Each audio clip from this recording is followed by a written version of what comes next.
Most of us have been taught that the serpent in the garden deceived the woman by lying to her.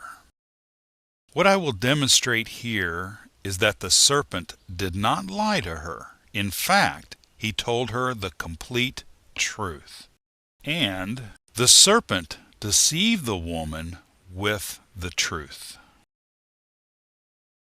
The serpent said, "Did God say, 'You shall not eat of any tree of the garden'?" The woman says, "We may eat of the fruit of the trees of the garden, but God said, 'You shall not eat of the fruit of the tree which is in the midst of the garden, neither shall you touch it, lest you die.'" The first thing to notice here is that already we have a problem. The woman has changed, for one reason or another, the words that God had given to Adam. What God said back in Genesis 2 verse 17 was, "But of the tree of the knowledge of good and evil you shall not eat, for in the day that you eat of it you shall die." Then the serpent says, "You will not die, for God knows that when you eat of it, your eyes will be opened, and you will be like God, knowing good and evil." Notice that the defining factor of the word God in this verse is knowing good and evil.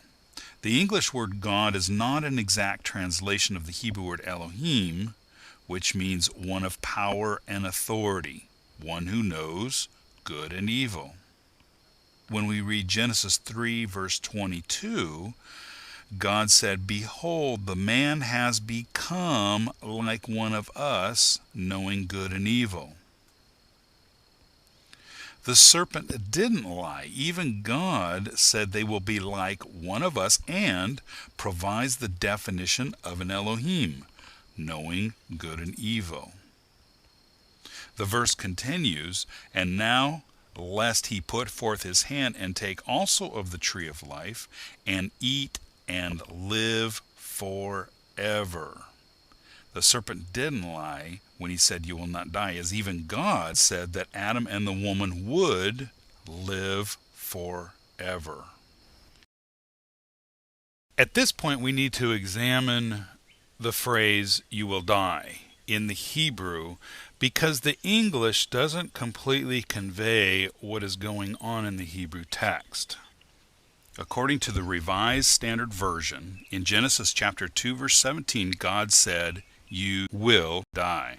In Genesis 3 verse 3, the woman repeats what God said in Genesis 2:17, "You will die." In Genesis 3 verse 4, the serpent says, "You will not die." Based on these verses, the serpent did lie.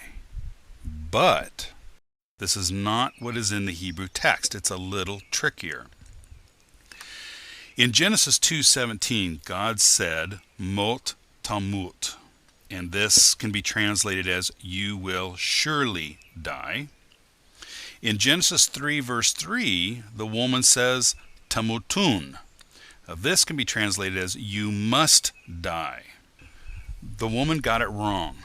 While this may sound similar to what God said in Genesis 2:17 in the English, these are two distinct and different meanings in the Hebrew. The Hebrew mot tamut, or "you will surely die," implies that they are going to die, which we know they did because they ate of the fruit, then they were kicked out of the garden, and then they died. So death was a consequence of eating the fruit.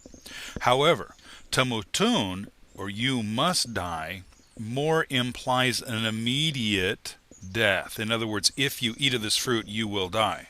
So God is saying that if you eat of the fruit, you will die sometime at some point. The woman is saying if we eat of the fruit, we are going to immediately die, almost like as if it's poison.